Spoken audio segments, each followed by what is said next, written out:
Hello दोस्तों, कैसे हैं आप सब। आई होप आप सब बहुत बहुत अच्छे होंगे। और आज का सेशन कुछ खास और अलग होने वाला है। आपको लेक्चर के साथ साथ कुछ अलग अलग चीज़ें, इंटरेस्टिंग चीज़ें आपको मैं सिखाने वाली हूँ। So my name is Babita Roy and I am your HAP lecturer. और आज हम टॉपिक डिस्कस करने वाले हैं सर्कुलेटरी सिस्टम एंड ब्लड। हमारा ब्लड क्या होता है और सर्कुलेटरी सिस्टम क्या होता है, आज हम वो पढ़ेंगे। लेकिन लेक्चर को पढ़ने से पहले थोड़ा सा ओवरव्यू जान लेते हैं। आप ये लेक्चर वीडियो देखने के लिए आए हो, लेकिन इस कोर्स के अंदर आपको क्या फैसिलिटी दी जा रही है, ये आपके मन में सबसे बड़ा सवाल आ रहा होगा कि भाई मुझसे इतना पैसा ये चार्ज कर रहे हैं और अगर मैं इतना पैसा दूंगा तो मैं क्या क्या इनसे एक्सेप्ट करूंगा, कैसे मुझे लेक्चर मिलेंगे।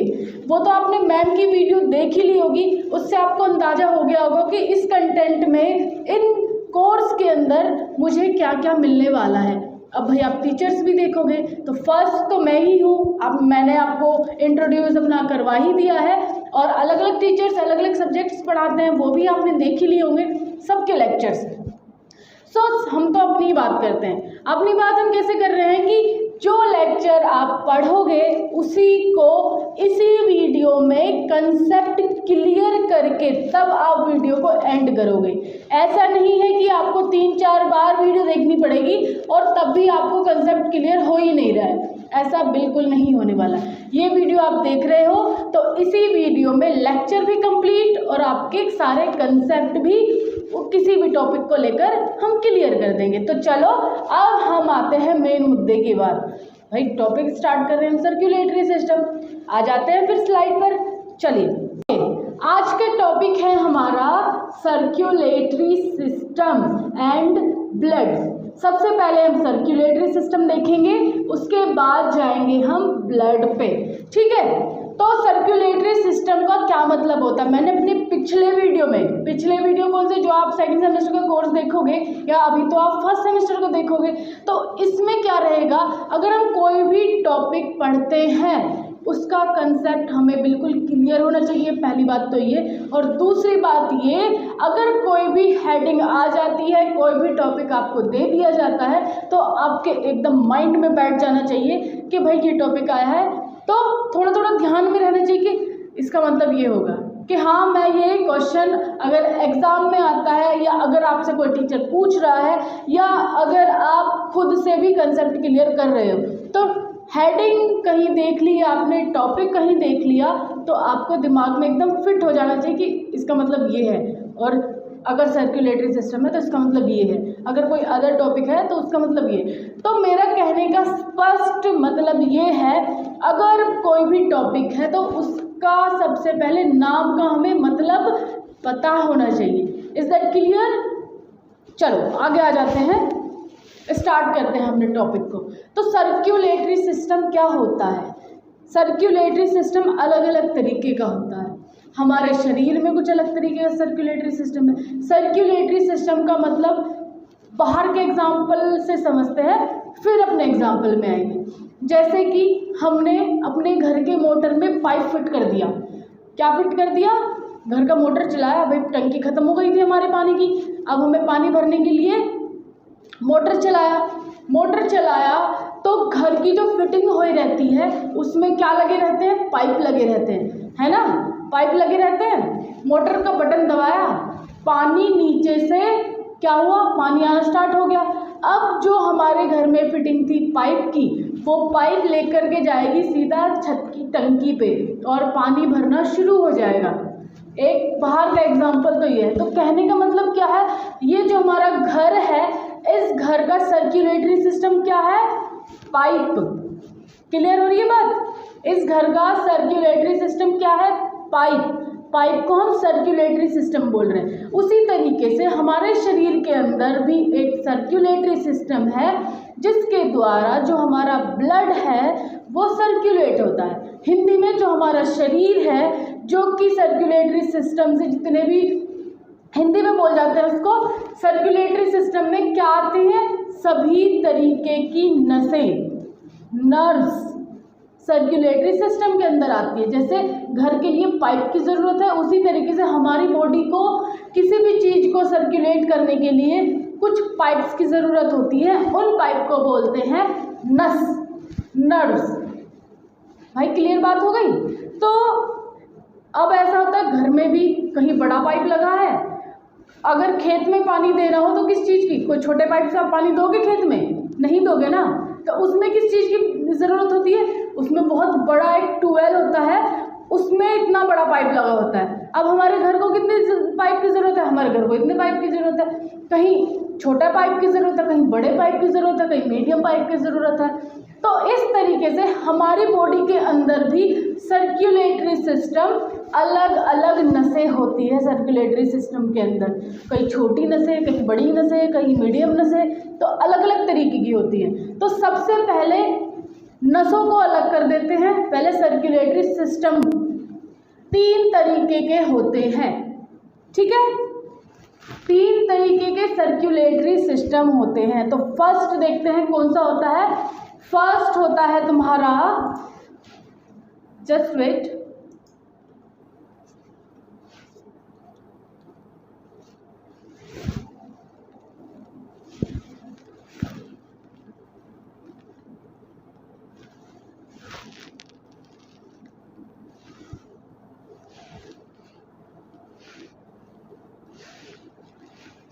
सर्कुलेटरी सिस्टम में सबसे पहले हम बात करते हैं सर्कुलेटरी सिस्टम डिस्कवर किसने किया था। तो सर्कुलेटरी सिस्टम डिस्कवर किया था विलियम हार्वे ने। किसने किया था? विलियम हार्वे ने। अब आ जाते हैं कि सर्कुलेटरी सिस्टम के कितने पार्ट हैं। पार्ट की बात कर रहे थे हम। तो सर्कुलेटरी सिस्टम बेसिकली 3 टाइप के होते हैं। सबसे पहला ओपन, दूसरा है तुम्हारा क्लोज एंड थर्ड है मिक्स। तो सर्कुलेटरी सिस्टम कितने टाइप के होते हैं? 3 टाइप के होते हैं। कौन कौन से? Open blood circulation, close blood circulation और मिक्स्ड ब्लड सर्कुलेशन। अब भाई ये क्या चीज़ें हैं? ये क्या चीज़ें हैं? तो कहने का मतलब इसमें ये है, ओपन ब्लड सर्कुलेशन में क्या होता है, जो हमारा कंकाल तंत्र है। अब हमारी बॉडी तो बहुत सारी चीज़ों से, बहुत सारे अलग अलग सिस्टम से मिलकर बनी है। Cardiovascular system, skeleton system, endocrine system और ये तुम्हारा कार्डियोवास्कुलर सिस्टम। तो मतलब बहुत सारे सिस्टम से मिलकर हमारी बॉडी बनी है। अब क्या है, जो हमारा सर्कुलेटरी सिस्टम है, सर्कुलेटरी सिस्टम के अंदर क्या है, सभी तरीके की नसें आ रही है। तो जो हमारा नसों के अंदर क्या रहता है? ब्लड रहता है, रक्त रहता है। अब जो वो खून है किसके अंदर है? नसों के अंदर है, बाहर तो नहीं दिख रहा ना। तो इसमें कहने का मतलब ये है, जो ओपन ब्लड सर्कुलेशन होते हैं इसमें नसें नहीं होती। जैसे एक बलून होता है, बलून में हम वाटर भर देते हैं, तो बलून का जो बाहर का हिस्सा है वो उसकी क्या कहलाएगी? क्या कहलाएगी बताइए? जो बलून का बाहर का हिस्सा है उसको वो स्केलेटन कहलाएगा और अंदर उसके ब्लड भरा रहेगा। उसके अंदर नसों की ज़रूरत नहीं होगी, उसके अंदर नस नहीं होगी, डायरेक्ट ब्लड फिल होगा। समझ रहे हो? जिसके अंदर डायरेक्ट विदाउट एनी नर्व्स, तो वो कहलाएंगी ओपन ब्लड सर्कुलेशन। तो एग्जाम्पल हमने यहाँ पे दिया है कॉकरोच का। अब गलती से या जानबूझ के आप लोगों ने कॉकरोच कभी ना कभी तो मारा होगा, है ना? मारा है। तो क्या होता है, अगर कॉकरोच मर जाता है और उसको एक्सीडेंटली भी आपने देखा, उसके ऊपर कोई भारी सामान गिर गया तो उसके अंदर से कुछ वाइट निकल जाता है। ऐसा तो नहीं कि कुछ उसके अंदर से धागे निकल रहे हो, नस निकल रही हो, नहीं निकलता एकदम से। उसको भी छोड़ो, हम अभी थोड़ा सा ये भी आपको हार्ड लग रहा होगा, मच्छर का एग्जाम्पल लेते हैं। मच्छर में नसें होती हैं? मच्छर में नसें नहीं होती। जब आप मच्छर आपके हाथ पे बैठ जाता है और एकदम आप मार देते हो ऐसे, तो यहाँ आपके खून हो जाता है। ऐसा तो नहीं है कि यहाँ कोई नस, मच्छर को मारा और नस बाहर आके निकल गई, नहीं होता ना, डायरेक्ट खून ही निकलता है। तो उनका स्केलेटन सिस्टम, हमारा स्केलेटन सिस्टम क्या है, जो हमारी हड्डियाँ हैं, हड्डियों के अंदर नसें हैं, हड्डियों के अंदर नहीं, मतलब हड्डियों के ये जो बाहर का पोर्शन है वो तो स्केलेटन सिस्टम हो गया। इसके अंदर वाला जो है कार्डियोवास्कुलर सिस्टम के अंदर एक सर्कुलेटरी सिस्टम है। सर्कुलेटरी सिस्टम में क्या होता है, जो सभी नसें हैं सर्कुलेटरी सिस्टम के अंदर, सभी नसें हम कौन से सिस्टम में आ रहे हैं, हम क्लोज ब्लड सर्कुलेशन में आते हैं, क्योंकि हमारे अंदर नसें प्रेजेंट होती है। कोई मच्छर, कोई कॉकरोच, इन सब के अंदर नसें प्रेजेंट नहीं होती, इसलिए ये ओपन ब्लड सर्कुलेशन में आते हैं। जो इनका स्केलेटन, जो ये बाहर का पोर्शन देख रहे हो, ये बहुत हार्ड बना हुआ रहता है। इनका जो स्केलेटन है वो बाहर है और जो ब्लड है उसके अंदर भरा हुआ रहता है। ठीक है, अब जो ये क्लोज ब्लड सर्कुलेशन है, ये देखिए जो हमारा ये स्केलेटन है, स्केलेटन के यहाँ चारों तरफ ऊपर से लेकर नीचे तक नसें ही नसें हमारे शरीर के अंदर है। अब आ जाते हैं मिक्स्ड ब्लड सर्कुलेशन में। मिक्स्ड ब्लड सर्कुलेशन आप इजीली अंदाज़ा लगा रहे होंगे, लगा लिया होगा आपने कि मिक्स्ड ब्लड सर्कुलेशन क्या है। इसमें ओपन ब्लड सर्कुलेशन भी होगा, इसमें क्लोज ब्लड सर्कुलेशन भी होगा। एग्जाम्पल हमने दे ही रखा है फिश का, तो फिश में जो फिश के पंख होते हैं या फिर इसके ये वाले पार्ट है, यहाँ पे नसें होती हैं, लेकिन जो फिश का पूरी बॉडी पार्ट है यहाँ से लेके यहाँ तक का, इसमें नसें नहीं होती। इसमें क्या होते हैं, स्केलेटन, ये पूरा इसका स्केलेटन है, यहाँ कोई नस नहीं है, पर लेकिन नस यहाँ पे नस मिलेगी, ये नस, इनकी पंखों में नसें रहती है, इसलिए ये मिक्स्ड ब्लड सर्कुलेशन में आते हैं। तो क्या समझ में आया सर्कुलेटरी सिस्टम में? सर्कुलेटरी सिस्टम में ऐसा तंत्र या ऐसा सिस्टम जिसमें पूरी बॉडी में ब्लड सर्कुलेट होता है, उसको हम सर्कुलेटरी सिस्टम बोलते हैं। सर्कुलेटरी सिस्टम 3 टाइप के होते हैं, open blood circulation, mixed blood circulation, close blood circulation. Close में कौन आते हैं? क्लोज में हम ह्यूमंस, जानवर, ये सब क्लोज में आते हैं। ओपन में कौन आते हैं? मच्छर, कॉकरोच, ये सब ओपन में आते हैं। मिक्स में फिश वगैरह, जिसमें नसें भी हों और जिसमें स्केलेटन, कहीं कहीं ब्लड वैसे स्केलेटन के थ्रू भरा हुआ। स्केलेटन के थ्रू भरा हुआ का क्या मतलब है? जैसे मैंने एग्जांपल लिया, कोई बलून है, बलून तो उसका स्केलेटन हो गया, अब ब्लड उसमें उसी तरीके से फिल है, ऐसे ही नॉर्मली, कोई नसों की ज़रूरत नहीं है उसमें, है ना? कोई कंफ्यूजन वाली बात तो नहीं है ना? यहाँ तक क्लियर? आगे चलते हैं। आगे क्या है? ब्लड वेसल्स, जो इसका मेन पॉइंट है। सर्कुलेटरी सिस्टम किसके द्वारा हो रहा है? नसों के द्वारा। अलग अलग तरीके के उसमें नस होते हैं। तो पहले नस क्या है, मतलब ब्लड वेसल्स क्या है? वेसल्स को हम नर्व्स भी बोल सकते हैं, नर्व्स, ठीक है। तो ये एक डायग्राम है, तो यहाँ से पहले सबसे पहले हम इसको नॉर्मली बना लेते हैं जिससे कि आप समझ सको।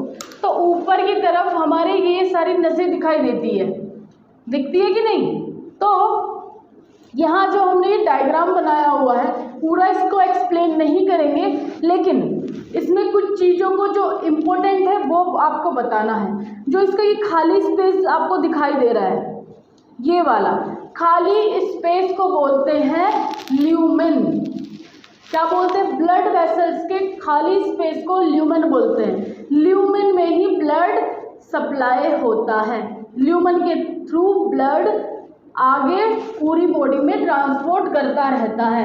अब क्या होता है, कभी आपने सुना होगा कि हार्ट अटैक आ गया, या हार्ट अटैक आता किस तरीके से? तो हार्ट अटैक बेटा इस तरीके से आता है, जो आपका फैट है, कोलेस्ट्रॉल है, वो कोलेस्ट्रॉल क्या करता है, इस ल्यूमेन पर जा कर के चिपक जाता है इस तरीके से, और चिपकने के कारण ये क्या हो गया, तुम्हारा फैट। ये जो चाउमीन, पिज्जा, बर्गर खाते हो ना आप, वही फैट है ये, है ना? तो ये क्या है, ल्यूमेन पे जाकर के चिपक गया। अब जो ल्यूमेन का स्पेस था, जो ब्लड फ्लो होने का स्पेस था, वो और भी ज़्यादा कम हो गया। अब अगर हम जैसे कोई पाइप, हम कहीं पाइप से पानी दे रहे हैं, पाइप के आगे के हिस्से को खींच ले और छोटा कर ले तो पानी दूर तक फेंकता है ना? तो उसी तरीके से अगर इसका ल्यूमेन छोटा हो जाएगा, ये वाला हिस्सा छोटा हो जाएगा तो ब्लड बहुत तेज़ी से फ्लो करेगा, है ना, ब्लड बहुत तेज़ी से फ्लो करेगा। अब अगर तेज़ी से फ्लो करेगा तो क्या होगा, अब जो ये ब्लड है, पहले सबसे पहले देखो थोड़ा सा मैं कार्डियोवास्कुलर सिस्टम के बारे में भी बता दूं। कार्डियोवास्कुलर सिस्टम में हम अपने हृदय की स्टडी करते हैं, अपने हार्ट की स्टडी करते हैं। तो जो पूरा ब्लड का काम है, सबसे पहले इन नसों, इन वेसल्स, इन नर्व्स के थ्रू होकर के ब्लड पहले हार्ट में जाएगा। अब आपको पूरा कंसेप्ट यहाँ पे क्लियर हो जाएगा। ध्यान से इधर उधर आपको ध्यान नहीं देना है, पहले ये कंसेप्ट क्लियर कर लो, फिर इधर उधर ध्यान देते रहना। ये वही बना लिया हमने अपना हार्ट, कुछ इस टाइप का हार्ट होता है। अब हम किसकी बात कर रहे थे भाई, अगर स्पेस छोटा हो गया तो तेज धार से ब्लड बाहर निकलेगा। अब ब्लड पूरे शरीर से, ऊपर के हिस्से से, नीचे के हिस्से से, जब कार्डियोवास्कुलर सिस्टम पढ़ाएंगे तो उसमें आपको बताएंगे ब्लड किस हिस्से से, ब्लड में हार्ट के अंदर पंपिंग किस तरीके से हार्ट के अंदर पंपिंग करता है। बस अभी आप इतना समझो, जितनी भी ब्लड वेसल्स हैं उनके अंदर जो ब्लड फ्लो हो रहा है वो पहले हार्ट के पास जाता है। हार्ट के पास जाने के बाद ये हार्ट क्या करता है, उस ब्लड को लंग्स को देता है। लंग्स क्या करते हैं, रेस्पिरेशन का काम करते हैं। ये जितने भी हमारे सिस्टम है एक दूसरे से जुड़े हुए हैं, ठीक है। लंग्स क्या काम करते हैं, रेस्पिरेशन, रेस्पिरेशन गैस एक्सचेंज। अब गैस एक्सचेंज क्या है भाई, भैया कार्बन डाइऑक्साइड बॉडी से बाहर छोड़ना, ऑक्सीजन को ग्रहण करना। तो वही काम हमारे फेफड़े करते हैं। रेस्पिरेटरी सिस्टम के अंदर हमारे क्या आते हैं, फेफड़े आते हैं। तो अब जो ये हार्ट है, ब्लड फेफड़ों को दे रहा है, यहाँ लिख देते हैं, किसको दे रहा है, फेफड़ों को दे रहा है। अब ये क्या करेगा, यहाँ से ऑक्सीजन की मात्रा ब्लड के अंदर ज़्यादा करेगा, और जो ब्लड इन ब्लड वेसल से आ रहा था उसमें कार्बन डाइऑक्साइड की मात्रा ज़्यादा थी। अब हार्ट ने भाई इसको दे दिया फेफड़ों को, फेफड़ों ने क्या करा, कार्बन डाइऑक्साइड तो रख ली और ऑक्सीजन उनको दी। ऑक्सीजन किसको दे दिया, ब्लड को दे दिया, जो उसने ब्लड भेजा था। अब फिर से जो वो ब्लड जिसमें ऑक्सीजन, इसमें तो कार्बन डाइऑक्साइड की मात्रा ज़्यादा थी, अब इस फेफड़े ने कार्बन डाइऑक्साइड लेके O2 उसको दे दिया। अब ये जो जिसमें ऑक्सीजन की मात्रा ज़्यादा है ये फिर से हार्ट के पास आएगा। हार्ट क्या करेगा भाई, हार्ट अब पूरी बॉडी में वो अच्छा ब्लड सप्लाई करेगा। अब यहाँ ये जो ब्लड था इसमें तो कार्बन डाइऑक्साइड की मात्रा ज़्यादा थी, तो इस कारण ये कौन सा ब्लड है, इम्प्योरिटी ब्लड। और ये कौन सा ब्लड है जिसमें ऑक्सीजन की मात्रा ज़्यादा है, ये है प्योर ब्लड। आ रही है बात क्लियर समझ में। अब हम अपने पॉइंट पे आते हैं। अपने पॉइंट पे कैसे, जो कि हमने स्पेस यहाँ पे क्या बनाया था, ये क्या है, कोलेस्ट्रॉल। अगर वेसल्स में कोलेस्ट्रॉल जमा हो जाए तो ल्यूमेन पे क्या फ़र्क पड़ेगा, ल्यूमेन पे एक तो फ़र्क पड़ेगा कि उसकी छोटी जगह हो जाएगी। छोटी जगह होने के कारण खून बहुत तेज़ी से बहेगा। तेज़ी से बहने के कारण अब भाई इसकी कैपेसिटी मान लो 10 ग्राम खून लेने की है एक टाइम पे। अब अगर ये ब्लड तेज़ी से बहेगा तो कैपेसिटी कितनी ग्राम हो जाएगी, 50 ग्राम। और 50 ग्राम ज़्यादा हो जाने के कारण ये जितनी पंपिंग 10 ग्राम के लिए कर रहा था अब उसे उतनी पंपिंग 50 ग्राम के लिए करनी है। अब भाई कोई इंसान अगर 50 किलो वजन उठा पाता है, क्या वो 5 क्विंटल एक साथ उठा लेगा, ऐसा नहीं हो सकता ना। तो तेज ब्लड फ्लो के कारण हार्ट फेल होने के चांसेस होते हैं, तो वो हार्ट फेलियर कहलाता है। और इसमें एक कंडीशन ये आती है कि ज़्यादा कोलेस्ट्रॉल जमा होने के कारण ये पूरा भी ब्लॉकेज हो सकता है, तब भी हार्ट अटैक की संभावना होती है। तो 2 कंडीशन यहाँ पे बन रही है, एक तो कोलेस्ट्रॉल अगर पूरे ल्यूमेन पे जमा हो जाए, और एक अगर हार्ट पे बहुत ज़्यादा प्रेशर पड़े तो हार्ट धड़कना बंद कर देता है और जो इंसान है वो स्वर्गलोक पहुंच जाता है। तो इतनी बात ब्लड वेसल्स की क्लियर हुई, जो मैंने राम कहानी भी आपको सुनाई। क्लियर हो गई होगी। आगे आगे बढ़ते हैं। अब जो ब्लड वेसल्स, तो अभी हमने बात करी ल्यूमेन की। ल्यूमेन सबको पता चल गया। ये देखिए यहाँ जो है खाली स्पेस दिख रहा है, this is the lumen.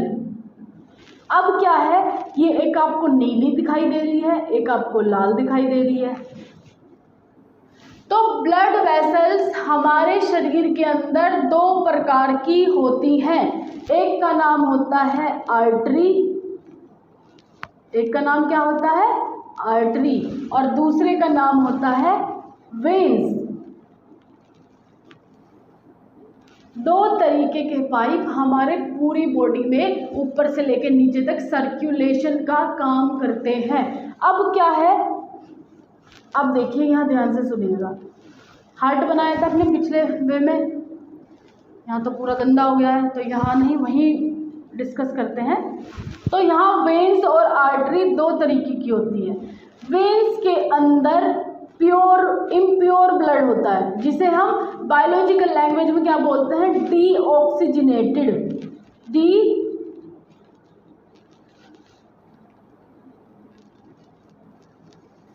I think clear, आपको ये दिख नहीं रहा है तो इसको मिटा के हम फिर से लिखते हैं।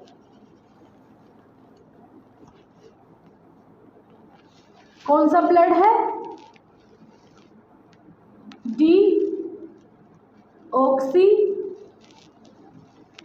डीऑक्सीजनेटेड। जो आर्टरी के अंदर ब्लड फ्लो हो रहा है उसको बोलते हैं हम ऑक्सीजनेटेड, ऑक्सीजनेटेड ब्लड। ऑक्सीजनेटेड और डीऑक्सीजनेटेड का मतलब है, ऑक्सीजनेटेड ब्लड में ऑक्सीजन की मात्रा ज़्यादा होगी, डीऑक्सीजनेटेड ब्लड में कार्बन डाइऑक्साइड की मात्रा ज़्यादा होगी।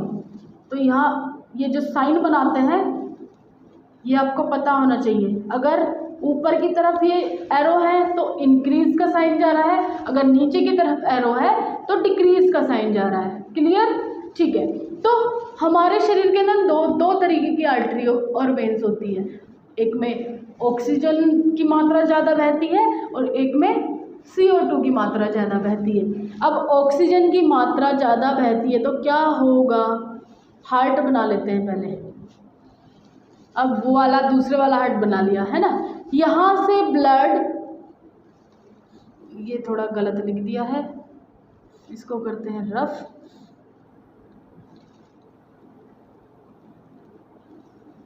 अब जो शरीर से हमारे हार्ट तक जा रहा था, हमारे शरीर से ब्लड लेकर के हार्ट तक जा रहा था, वो कौन सा ब्लड है, कौन सा ब्लड है, वो इम्प्योर डीऑक्सीजनेटेड, जिसमें कार्बन डाइऑक्साइड की मात्रा ज़्यादा है, तो उसको क्या बोल रहे हैं, वेन्स। क्या बोलते हैं, तो वेन्स। वेन्स क्या कर रहे हैं, हमारे शरीर से ब्लड लेकर के हार्ट को दे रहा है। तो यहाँ हार्ट ने कौन सा ब्लड ले लिया, डीऑक्सीजनेटेड ब्लड ले लिया। अब डीऑक्सीजनेटेड ब्लड ये किसको देगा, जल्दी बताओ किसको देगा। तो यहाँ हम बना लेते हैं फेफड़े, मतलब लंग्स। तो लंग्स कुछ इस प्रकार के होते हैं, तो हमने लंग्स भी बना लिए। ठीक है, अब लंग्स क्या काम करेगा भाई, एक सेकंड। लंग्स ने इस डीऑक्सीजनेटेड ब्लड को क्या दे दिया, ऑक्सीजन दे दिया, और खुद क्या रख लिया, CO2 रख लिया।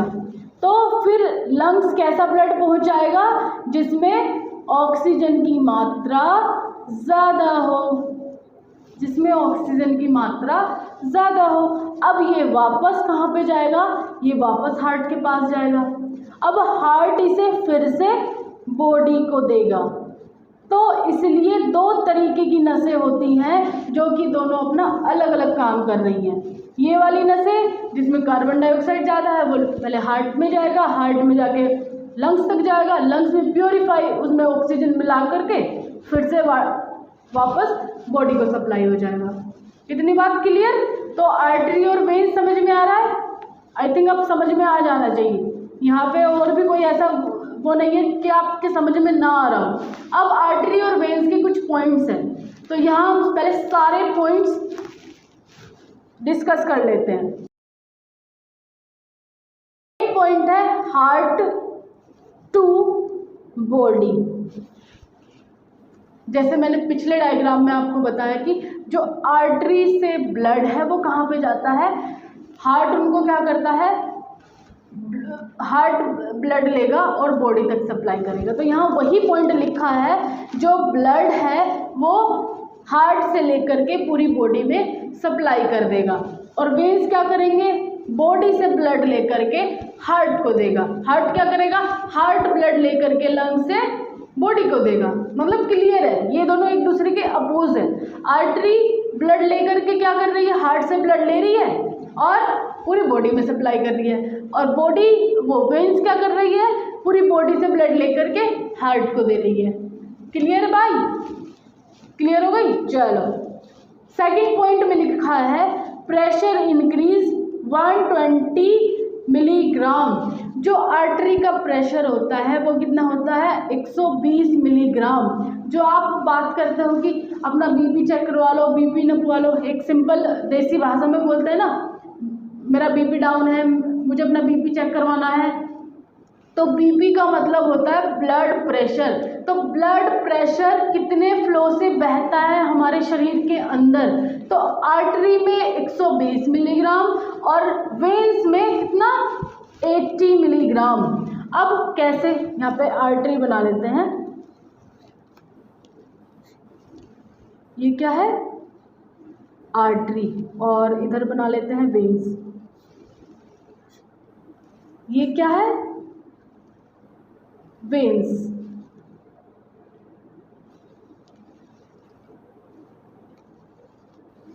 अब देखिए आर्टरी के अंदर 120 की स्पीड से ब्लड आता है, और यहाँ पे तीसरा पॉइंट लिख रहा है नो वोल्व प्रेजेंट, इसमें किसी भी प्रकार का वोल्व प्रेजेंट नहीं होता।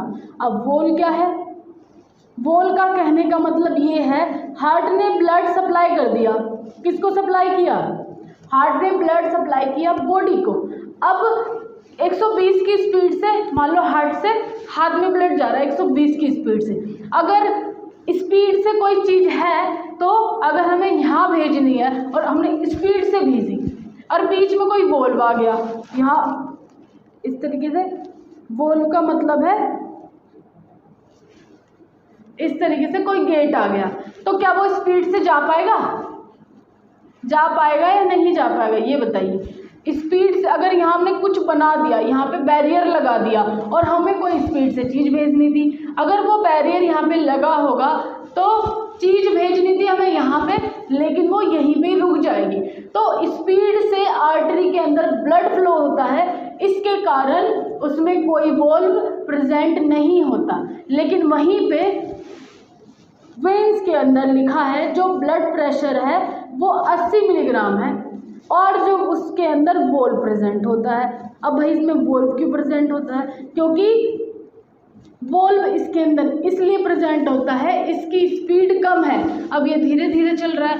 अगर मान लो यहाँ पे हमने कोई बैरियर लगाया हुआ है, ये धीरे धीरे ब्लड चल रहा है 80 की स्पीड से, तो ये यहाँ पे जाके रुक गया। अब वोल्व क्या काम करेंगे, यहाँ देखिए, मतलब हमने प्रेशर, हार्ट ने इसको 80 के प्रेशर से भेज दिया, हार्ट ने नहीं, सॉरी, बॉडी ने 80 के प्रेशर से हार्ट तक भेजा।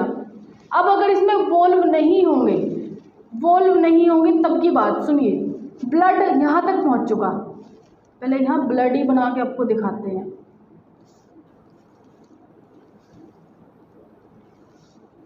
ध्यान से देखिएगा सारी चीजें, ये क्या है, ब्लड इसमें फ्लो हो रहा है और ये बीच में इसमें बॉल लगा हुआ है। अब जो ब्लड है वो 80 की स्पीड से जा रहा है, धीरे धीरे जा रहा है। अब यहाँ अगर वोल्व लगा हुआ है तो ब्लड अगर यहाँ तक पहुँच गया है, तो अगर वो स्पीड से जा रहा होता तो डायरेक्ट पहुँच जाता, लेकिन अभी वो स्पीड से नहीं जा रहा है, तो क्या हो गया, उसमें जो ये वोल्व लगा है ब्लड उसको यहीं पे ही कलेक्ट कर लेगा। अगर इसमें वॉल्व नहीं होता तो ब्लड फिर से बैक मार के पीछे ही चला जाता। ठीक है, वॉल्व का वेन्स के अंदर इसलिए ज़रूरत है, ये ब्लड यहाँ पे रुक जाता है, समझ रहे हो। अब जैसे दूसरा कोई ब्लड आएगा बॉडी से हार्ट की तरफ, तो ये ब्लड इसको आगे की तरफ धकेल देगा और अपने साथ लेकर के चलेगा।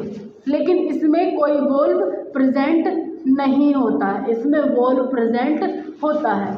समझ में आ रही है बात। और 4th पॉइंट, इसमें ऑक्सीजन की मात्रा ज़्यादा होती है और इसमें कार्बन डाइऑक्साइड की मात्रा ज़्यादा होती है। अब इस डायग्राम को ध्यान से क्लियर समझना है। इसमें क्या है, एक हार्ट बनाया हुआ है, आर्टरी बनाई हुई है, वेन्स बनाई हुई है। तो नाम इसमें इतने सारे क्यों हैं फिर? तो हमें आर्टरी के पार्ट देखने हैं, अब वेन्स के पार्ट देख। वैसे तो जो ब्लड वेसल्स होती है हमारी 2 टाइप की होती है, लेकिन 2 को भी फिर से फर्दर डिवाइड कर दिया गया। जैसे एक मोटा पाइप होता है, अब एक छोटा पाइप है, फिर उससे बारीक पाइप है, फिर उससे बारीक पाइप है। उसी तरीके से आर्टरी में भी एक मोटा पाइप होता है, फिर थोड़ा छोटा होता है, फिर थोड़ा छोटा है। उसी तरीके से वेन्स में पहले मोटा होता है, फिर उससे छोटा होता है, फिर उससे छोटा होता है। ठीक है, तो जो सबसे मोटा आर्टरी में वेन्स, जो सबसे मोटी आर्टरी होती है उसको ऑर्टा बोलते हैं। क्या बोलते हैं? ऑर्टा। और जो उससे बारीक आर्टरी होती है उसको बोलते हैं लार्ज आर्टरी। और उससे भी एक छोटी निकलती है, स्मॉल आर्टरी जिसे बोलते हैं। उससे भी छोटी, उससे बारीक, उसको हम बोलते हैं आर्ट्रियोल्स। क्या बोलते हैं? आर्ट्रियोल्स। एक होती, मतलब कि आर्टरी में 3 तरीके की आर्टरी प्रेजेंट होती है, नस 3 तरीके की होती है, ऑर्टा, आर्टरी, आर्ट्रियोल्स। कौन कौन सी? Aorta, large artery, small artery, ये इसी के अंदर आ जाएगा, आर्टरी के अंदर। आर्टरी का मतलब है मीडियम साइज की नसें, और फिर आर्ट्रियोल्स, आर्टरी से भी छोटी वाली नसें। ठीक है, उससे जब छोटी हो जाएगी उसको बोल देंगे कैपिलरी। कैपिलरी दोनों तरीके की होती है, वेन्स भी और आर्टरी भी। अब पहले वेन्स की बात कर लेते हैं। सबसे बड़ी मोटी को क्या बोलते हैं? Vena cava. उसके बाद जो उससे पतली होती है उसे वेन बोलते हैं, और जो उससे पतली होती है उसे वेन्यूल बोलते हैं। आ रही है बात समझ में? उसको क्या बोलते हैं? वेन्यूल। और उससे जब छोटी हो जाए वो होती है कैपिलरी।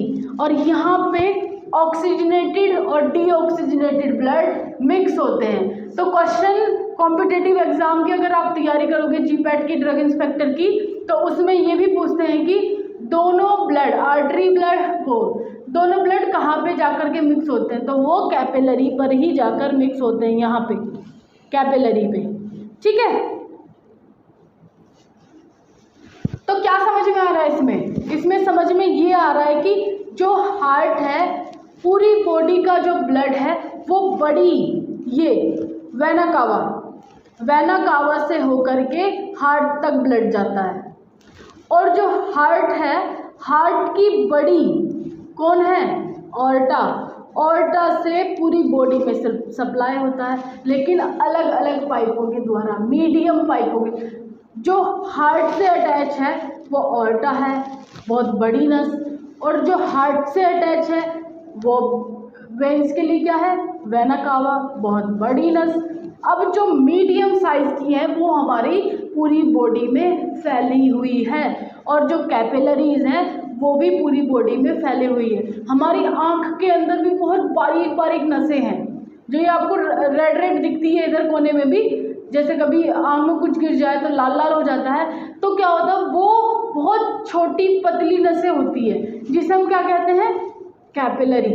बिल्कुल पतली नसों को कैपिलरी बोला जाता है। जो मीडियम नसें हैं उनको क्या बोला जाता है? आर्टरी और वेन्स। आ रही है बात समझ में?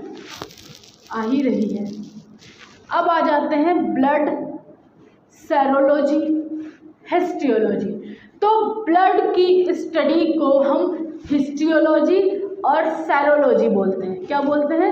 सेरोलॉजी और हिस्ट्रियोलॉजी। और एक बात मैंने पिछले टॉपिक में आपको नहीं बताई, आर्टरी कहाँ पर प्रेजेंट होती है और वेन्स कहाँ पर प्रेजेंट होती है, ये चीज़ें तो रह गई।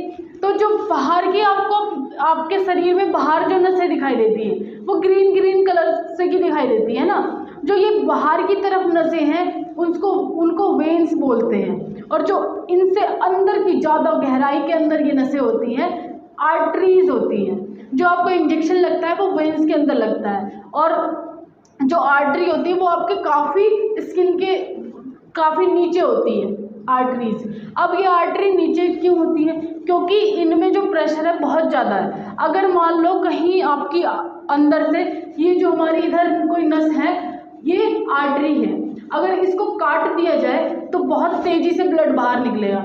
जैसे आपने देखा होगा जो मुर्गे होते हैं, जो दुकान वाले होते हैं उसको ऐसे काट देते हैं, अगर यहाँ से काट देते तो बहुत तेज़ी से ब्लड निकलता है। तो स्पीड से ब्लड इसलिए निकलता है क्योंकि उनकी आर्टरी कट जाती है, और आर्टरी में जो ब्लड बह रहा है उसकी स्पीड बहुत ज़्यादा है, और वेन्स में जो ब्लड बहता है उसकी स्पीड थोड़ी कम होती है। ठीक है, अब ब्लड पे आ जाते हैं भाई। जो हम सर्कुलेटरी सिस्टम में नसों के अंदर दौड़ा रहे हैं ब्लड को, वो क्या है? तो अब एक बात क्लियर हुई, ब्लड की स्टडी को सेरोलॉजी और हिस्टियोलॉजी बोलते हैं। दूसरी बात क्या है, अब ब्लड के कुछ पॉइंट्स हम यहाँ पे क्लियर करने वाले हैं। सारे पॉइंट्स हम यहाँ पे लिख लेते हैं, उसके बाद आपको बताते हैं। तो पहले इतने पॉइंट क्लियर करते हैं। सबसे पहले blood is a natural colloidal. अब कोलाइडल में फंस गए होंगे आप, कुछ बच्चों को आता होगा, वेरी गुड, आना भी चाहिए। 12th में अगर आपके बेस क्लियर है यहाँ आपको कोई भी दिक्कत नहीं होने वाली, लेकिन अगर बेस क्लियर नहीं है यहाँ आपको दिक्कत आएगी ही आएगी। और ज़्यादातर हिंदी मीडियम के बच्चों को ये प्रॉब्लम फेस ज़्यादा करनी पड़ती है। तो स्टूडेंट्स मेहनत बहुत ज़्यादा करनी है और कंसेप्ट सारे के सारे क्लियर करने हैं। ठीक है, तो आ जाते हैं फिर से back to the topic. Blood is a natural colloidal. Colloidal का मतलब ये होता है, क्या होता है भाई कोलाइडल का मतलब? ब्लड हमारा नेचुरल कोलाइडल क्यों है? एक सवाल ये है, इसलिए है क्योंकि कोलाइडल का मतलब ये होता है, जैसे आपने चाय देखी है, चाय के अंदर हम चीनी भी डालते हैं, चाय पत्ती भी डालते हैं, अदर कुछ चीज़ें भी डाल देते हैं। तो चाय पत्ती भी एक कोलाइडल टाइप का है, क्योंकि जब हमारी चाय पूरी बन जाती है तो हम उसको छानते हैं, छानने के बाद जो नीचे बच जाता है वो हम पीते हैं, जो ऊपर बच जाता है वो हम फेंकते हैं, है ना। तो जब चाय बन रही होती है वो उसके अंदर बहुत सारे ऐसे कंपाउंड्स हैं जो कि क्या है, उस जो चाय है, मतलब जो लिक्विड सॉल्यूशन है उसके अंदर घुलते नहीं हैं, बिल्कुल एक ही प्रॉपर सॉल्यूशन नहीं बन सकता। सॉल्यूशन का क्या मतलब होता है? एक गिलास है, उसमें चीनी डाली, अच्छे से घोल दिया, वो एक सॉल्यूशन बन गया, क्योंकि चीनी का एक भी कण पानी के अंदर नहीं रहेगा, वो सॉल्यूशन कहलाएगा। अब अगर पानी के अंदर हमने क्या डाल दिए, बताओ क्या डाल दिए? कुछ ऐसे कंपोनेंट डाल दिए जो घुल नहीं रहे हैं, वो कोलाइडल बन जाएगा। समझ में आ रहा है? तो blood is a natural colloidal. तो ब्लड के अंदर ऐसे कंपोनेंट्स प्रेजेंट होते हैं जो ब्लड में घुलते नहीं हैं। ठीक है जी। दूसरा पॉइंट क्या है? Connecting tissue. ब्लड एक कनेक्टिंग टिश्यू है, क्योंकि हमारी पूरी बॉडी को कनेक्ट करके रख रहा है। ये जितने भी, अगर हम कोई दवाई भी ले रहे हैं तो वो भी ब्लड के थ्रू जा रही है। कोई इन्फॉर्मेशन हमारे ब्रेन को किसी पार्ट को इन्फॉर्मेशन देनी है तो भी ब्लड के थ्रू जाती है। कोई हम न्यूट्रिशन ले रहे हैं तो भी ब्लड के थ्रू जाता है। तो बॉडी हमारी क्या है, वो सर्कुलेटरी सिस्टम में ब्लड हमारा क्या है, कनेक्टिंग टिश्यू है।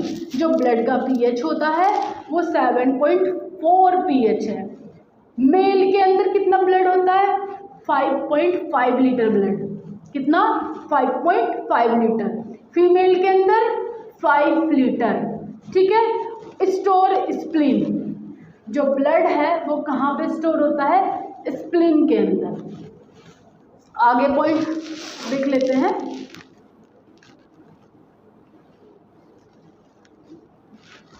ठीक है। तो स्प्लीन के अंदर ब्लड बैंक, स्प्लीन को दो चीज़ें बोली जाती है, ग्रेवयार्ड या फिर blood bank. Blood bank of RBC. अब आरबीसी क्या है आगे पढ़ोगे, अभी आप इतना देखो। Blood bank of RBC. Graveyard मतलब कब्रगृह, वो भी आपको आगे समझ में आएगा, अभी बस इतना समझो। Spleen is the storage of blood, ठीक है। कोलेस्ट्रॉल 200 ग्राम पर डेसीलीटर। हीमोग्लोबिन मेल के अंदर 14 ग्राम डेसीलीटर, फीमेल के अंदर 13 ग्राम। हीमोग्लोबिन और स्प्लीन अभी आपको समझ में नहीं आया होगा, तो आगे जो डायग्राम है उससे आपको क्लियरली समझ में आ जाएगा। अब देखिए, जो ब्लड है वो कहाँ से प्रोड्यूस होता है, वो लीवर से प्रोड्यूस होता है और बोन मैरो से, लॉन्ग बोन मैरो। कहाँ से? लीवर से और लॉन्ग बोन मैरो से। ओके। अब फंक्शन ऑफ ब्लड क्या क्या कर रहे हैं, देखिए। सबसे पहला काम कर रहा है हीट कंट्रोल। कितना पीएच है इसका? 7.4। ये कैसे नेचर का होता है? एल्केलाइन नेचर का, बेसिक नेचर का। ये क्या करता है? हीट को बॉडी के अंदर जब ना ज़्यादा गर्म होने देता है, बॉडी को ना ज़्यादा ठंडा होने देता है, हीट को कंट्रोल करके रखता है। न्यूट्रिशन सर्कुलेट, जो भी हम खाते पीते हैं न्यूट्रिशन पूरी बॉडी को ये देता है, सर्कुलेट करता है। गैस सर्कुलेट, गैस भी सर्कुलेट कर रहा है, जैसे कार्बन डाइऑक्साइड और ऑक्सीजन, दोनों गैसों को पूरी बॉडी को सप्लाई करता है।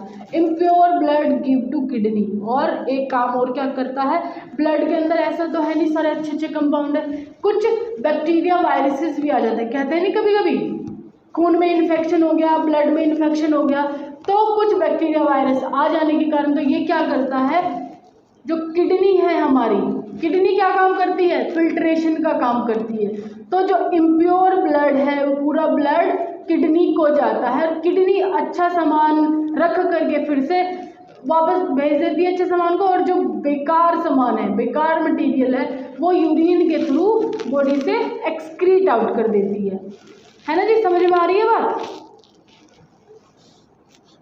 आ रही है समझ में? कोई यहाँ तक कोई भी पॉइंट अगर क्लियर ना हो रहा हो, अब आएगा आपके समझ में स्प्लीन भी क्या है और बाकी चीज़ें भी क्या हैं। अभी तक आपको मेन पॉइंट समझ में नहीं आया था। देखिए, ये पूरा चार्ट आपको स्क्रीनशॉट लेके रखना है। सबसे पहले इसका स्क्रीनशॉट लीजिए, जल्दी इसका स्क्रीनशॉट लीजिए पूरा का पूरा, कैसे कैसे यहाँ पे ये है, यहाँ पे ये है, यहाँ पे ये है। देखिए जल्दी ले लिया स्क्रीनशॉट। अब पढ़ते हैं ध्यान से। ब्लड क्या है? अभी तक हमने ये पढ़ा कि ब्लड की स्टडी को सेरोलॉजी बोलते हैं या फिर हिस्टोलॉजी बोलते हैं। ब्लड कहाँ से प्रोड्यूस हो रहा है? लीवर से और बोन मैरो से। इतनी बात पढ़ी है हमने, है ना। अब ब्लड के अंदर जब हम ब्लड को कोलोइडल नेचर का बोल रहे हैं, तो वो क्यों बोल रहे हैं? ब्लड तो एक लिक्विड है, लेकिन वो कोलोइडल नेचर का क्यों है? तो वो इस वजह से, आप वजह समझिएगा ध्यान से, बिल्कुल फोकस पूरा यहाँ पे रखो, इधर उधर फोकस जाना नहीं चाहिए, ठीक है। इधर आओ, चलो। ब्लड के अंदर दो पार्ट होते हैं। जो ब्लड आप सोल्यूशन लेते हैं, ब्लड जो ब्लड लिक्विड फॉर्म में है, उसके दो पार्ट कर लिए हमने। एक पार्ट में है प्लाज्मा, दूसरे पार्ट में है फोम एलिमेंट, मतलब अदर एलिमेंट। एक पार्ट में है प्लाज्मा, दूसरे पार्ट में है क्या है? दूसरे पार्ट में फोम एलिमेंट। मतलब कि ब्लड के अंदर ये दोनों चीज़ें होती हैं, क्या क्या? प्लाज्मा भी और फोम एलिमेंट भी। फोम एलिमेंट के अंदर तीन तरीके की चीज़ें होती हैं। कौन कौन सी बताइए? RBC, WBC, platelets. ये क्या है? सेल्स हैं ब्लड के अंदर। क्वेश्चन आता है ब्लड के अंदर कौन सी सेल्स प्रेजेंट होती है, तो डब्ल्यूबीसी, आरबीसी, प्लेटलेट्स। अब जो प्लाज्मा है वो ब्लड के अंदर 55% होता है, और जो कि फॉर्म एलिमेंट है वो कितने परसेंट होते हैं? 45%। आरबीसी को क्या बोलते हैं बायोलॉजिकल लैंग्वेज में? इरेक्थ्रोसाइट्स। क्या बोलते हैं? इरेक्थ्रोसाइट्स। और डब्ल्यूबीसी को क्या बोलते हैं? जल्दी बताइए क्या बोलते हैं डब्ल्यूबीसी को? ल्यूकोसाइट्स। क्या बोल रहे हैं हम? ल्यूकोसाइट्स।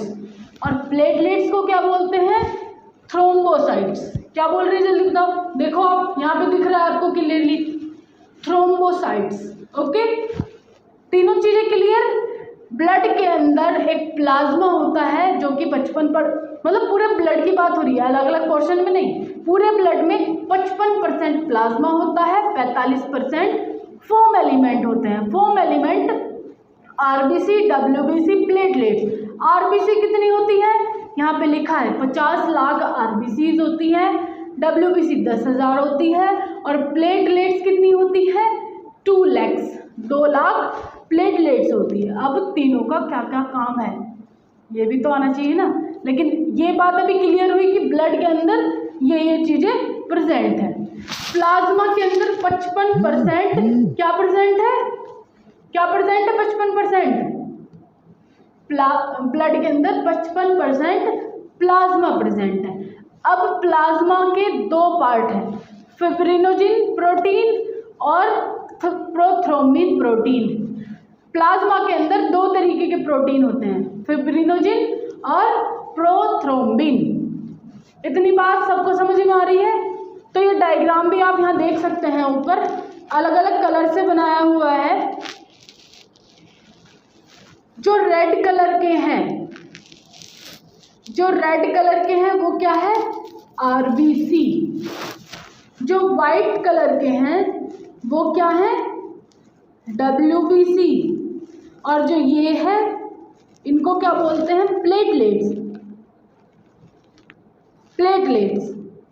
और ये क्या है? Blood vessels. Blood vessels. और जो ये खाली जगह जिसके अंदर ब्लड फ्लो हो रहा है उसको क्या बोलते हैं? ल्यूमेन। क्या बोलते हैं भाई? ल्यूमेन। और जो ये येलो वाला पोर्शन दिख रहा है आपको, प्लाज्मा। मतलब इसी में मिक्स है, ये आपको अलग करके पूरा इन्होंने दिखा दिया है। समझ में आ गई बात? यहाँ तक किसी को कोई दिक्कत? किसी को कोई दिक्कत नहीं। चलो आगे चलते हैं। अब आरबीसी, डब्ल्यूबीसी, प्लेटलेट्स, इन तीनों में इनके फंक्शंस क्या क्या हैं? तो सबसे पहले आरबीसी की शेप क्या होती है? तो आरबीसी सर्कल होता है। तो ये डायग्राम में आपको क्लियरली दिख रहा है थोड़ा सा। इसके अंदर कॉनकेव, मतलब ऐसे झुका सा, इसके अंदर कॉनकेव वाली शेप बनी रहती है। इसके अंदर आरबीसी के अंदर ये वाला, ठीक है। इसकी शेप ऐसी हो गई। अब अगला पॉइंट, नो लाइसोसोम्स प्रेजेंट।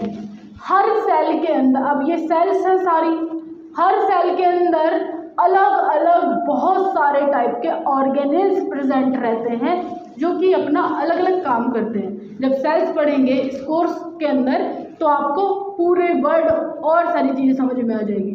तो सेल्स के अंदर एक ऐसा ऑर्गेनेल प्रेजेंट होता है जिसका नाम है लाइसोसोम्स। ये क्या करता है? जो खराब सेल होती है उसको उसमें एक एंजाइम को डाल करके पूरी चीज़ें उसको साफ कर देता है। मतलब कि ये एक क्लियरिफिकेशन का काम करता है।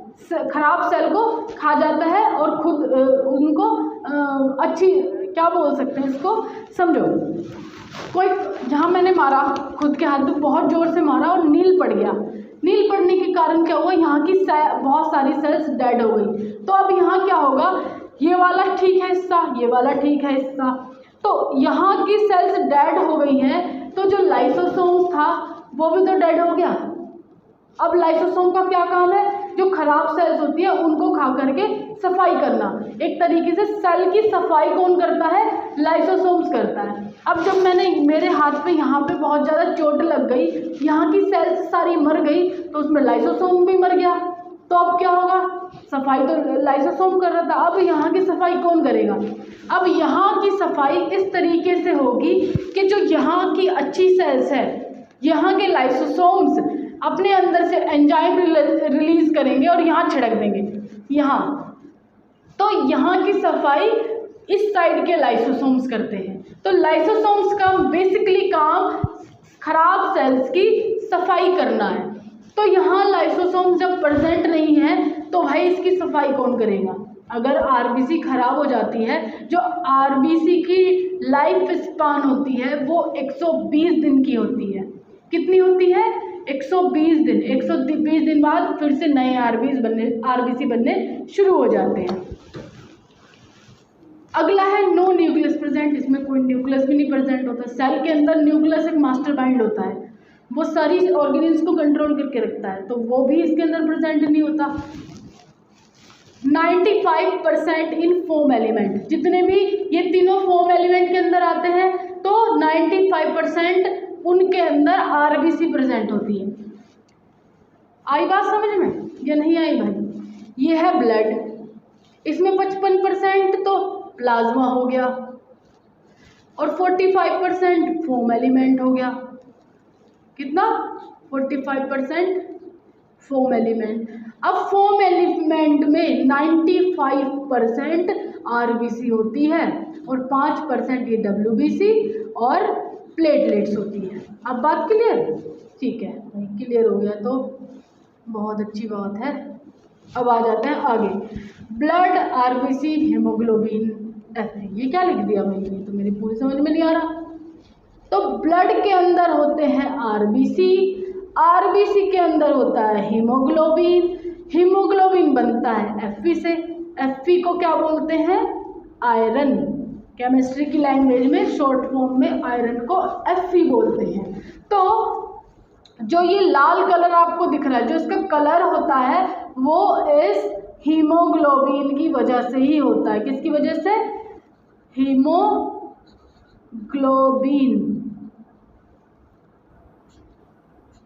हीमोग्लोबिन की वजह से लाल कलर होता है।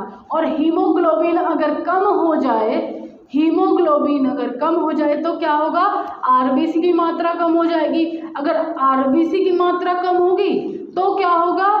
ब्लड की कमी हो जाएगी। अगर खून की कमी हो जाती है तो कौन सी बीमारी होती है? अनीमिया।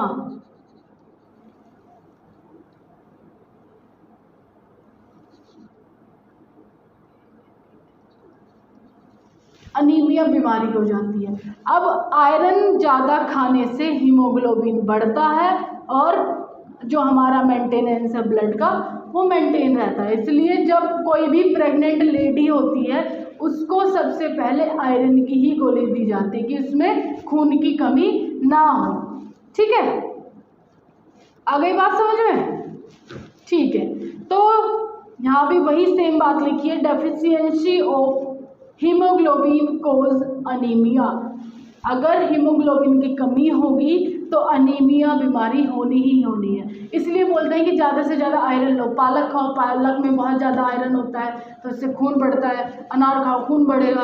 तो जितनी भी आयरन कंपोनेंट, जो आयरन कंटेन कंपोनेंट है वो ज़्यादा से ज़्यादा लेने चाहिए अगर किसी के अंदर खून की कमी आ जाती है। तो हीमोग्लोबिन कितना होना चाहिए?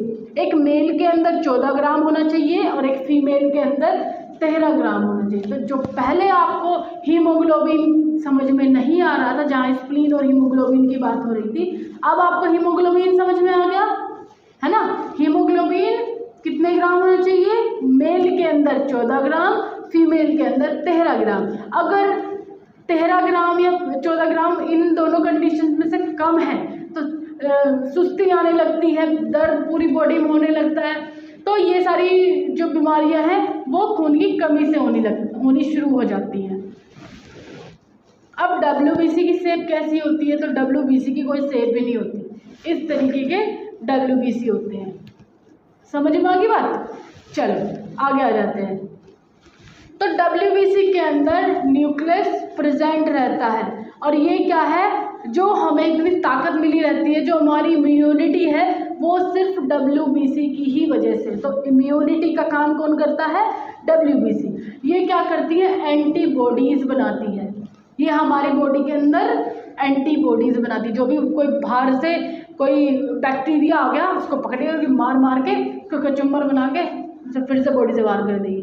अगर कभी हमें फीवर आ जाता है और बिना दवाई लिए हम ठीक हो जाते हैं, तो वो क्या है, वो हमारा इम्यून सिस्टम उस जो बाहर से कोई हमें बुखार दे रहा था, आ रहा था, तो उससे लड़के उसको भगा देता है, फिर दोबारा बीमार नहीं पड़ते। तो वो जो हमारे खुद का बॉडी का रोग प्रतिरोधक क्षमता है वो ठीक कर देती है। कोई अगर बीमारी हो, अगर कोई ज़्यादा सीरियस कंडीशन होती है तो उसमें हमारा WBC बिल्कुल बहुत कमज़ोर हो जाता है, जिसके कारण वो बैक्टीरिया वायरस से लड़ नहीं पाता और हम ज़्यादा बीमार पड़ जाते हैं। अगर हल्के फुल्के बीमार हैं तो अपने आप ही ठीक कर लेती है बॉडी। अब यहाँ पे लिखा है एंटीबॉडीज़ प्रोड्यूस करती है। तो जो एंटीबॉडीज़ प्रोड्यूस करती है वो कैसे प्रोड्यूस करती है, अब यहाँ पे ध्यान से आपको सुनने वाली बात है। 3 ये मेन पॉइंट इम्यून सिस्टम में बहुत ज़्यादा ज़रूरी है। इसको फिर से मिटा के तब बनाते हैं। 3 मेन ये antibody, lymphocytes, monocytes. Antibody, lymphocytes, monocytes. अगर एग्जांपल लेते हैं बाहर से हमारे शरीर के अंदर, ये क्या है, ये भाई हमारी बॉडी हो गई। बाहर से कोई फॉरेन पार्टिकल आया हमसे लड़ने के लिए, तो कोई गुंडा बदमाश तो हमें बनाना पड़ेगा यहाँ पे भाई। तो यहाँ बना लेते हैं एक बैक्टीरिया, बहुत गंदा था, ये हो गया एक बैक्टीरिया, ठीक है। अब यहाँ पे क्या होगा, अब बॉडी को पता चल गया भाई बाहर से कोई गुंडा बदमाश आया है और सब लगे हुए अच्छे से सोने। जो हमारा बॉडी का इम्यून सिस्टम है वो तो खराटे लेके सो रहा है, अब उसको जगाए कैसे। तो सबसे पहले जागता है एंटीबॉडी। सबसे पहले कौन जागेगा, एंटीबॉडी। घर का बुजुर्ग जाग गया, अब उसको पता चल गया कि भाई बाहर से कोई ना कोई चोर आ गया है घर के अंदर। अब ये क्या करेगा, अपने बेटे को जगाएगा। तो इसका बेटा कौन है, लिम्फोसाइट्स। इसका बेटा कौन है, लिम्फोसाइट्स। लिम्फोसाइट्स की स्ट्रक्चर कुछ T शेप की होती है, तो इसलिए इसको T सेल्स बोला जाता है। जो हमारी बॉडी के सिस्टम, जो इम्यून सिस्टम है, T सेल्स के नाम से भी जाने जाते हैं कि T सेल्स हमारी बॉडी के बैक्टीरिया वायरसेस को किल कर देती है। तो इसने जो बुजुर्ग थे उन्होंने अपने बेटे को जगाया कि बेटा भाई चोर आ गए घर में, भगाने तो पड़ेंगे। अब वो भी जाग गया। अब वो क्या करेगा, जल्दी जल्दी अपने बेटे को बुला लेगा, मोनोसाइट्स। बेटा चलिए आज तो तीनों पकड़ के कुटेंगे, है ना, कुछ इस तरीके से। अब ये क्या करेंगे, उसकी ऐसी धुनाई करेंगे उसको मार के बॉडी से बाहर कर देंगे। ऐसी पक्की धुनाई कर दी उन्होंने डंडे वंडे से, बिल्कुल। तो जो हमारी बॉडी के इम्यून सिस्टम में मेन जो काम करता है वो है हमारा सुपर हीरो डैड। अब इसने सुपर हीरो ने काम कैसे करा, सबसे ज़्यादा काम लिम्फोसाइट्स ही करता है, क्योंकि डंडे ज़्यादा लिम्फोसाइट्स ने ही मारे थे। ये बस थोड़ा बेटा छोटा था, बाप थोड़ा बुजुर्ग था, और जो लिम्फोसाइट्स था वो बड़ी यंग मैन, 1 मैन आर्मी बन गया। ये सिर्फ 2 देखने के लिए गए थे। बुजुर्ग अंकल जो बूढ़े थे उन्होंने अपने बेटे को इसलिए जगाया था कि वो मार सके और उसको बॉडी से बाहर कर सके, है ना, अपने घर से भगा सके।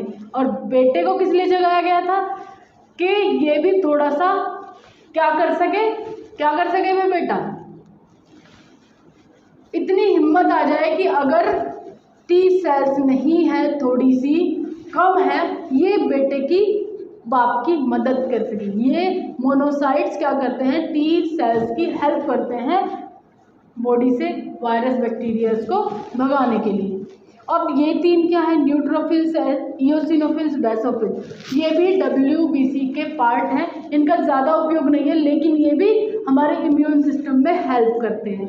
ठीक है जी। अब आ जाते हैं प्लेटलेट्स की शेप कैसी होती है। प्लेटलेट्स की शेप होती है बाई कॉन्वेक्स लेंस, इस तरीके की ये, और पूछ सी इनकी निकली रहती है। तो आप स्ट्रक्चर में ही देख पा रहे होंगे, इस तरीके से बाई कॉन्वेक्स इनका जो शेप है इस तरीके से रहती है, और ये हमारे प्लेटलेट्स हैं।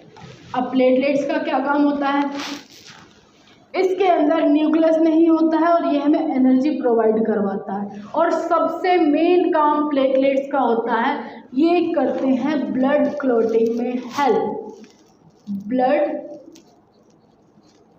क्लॉटिंग में हेल्प। तो अगर बेसिकली कोई क्वेश्चन पूछता है कि ब्लड क्लॉटिंग कौन करता है, तो हम डायरेक्ट बोल देते हैं प्लेटलेट्स करती है। तो प्लेटलेट्स क्या काम करती है, ब्लड को क्लॉट करवाने में मदद करती है। अब ब्लड क्लॉट क्यों होना चाहिए, अब जैसे भाई आपको यहाँ कट लग गया और खून निकल रहा है, खून निकल रहा है बहुत तेज से, अगर खून निकलता रहा तो गए ऊपर पहुंच जाओगे डायरेक्ट।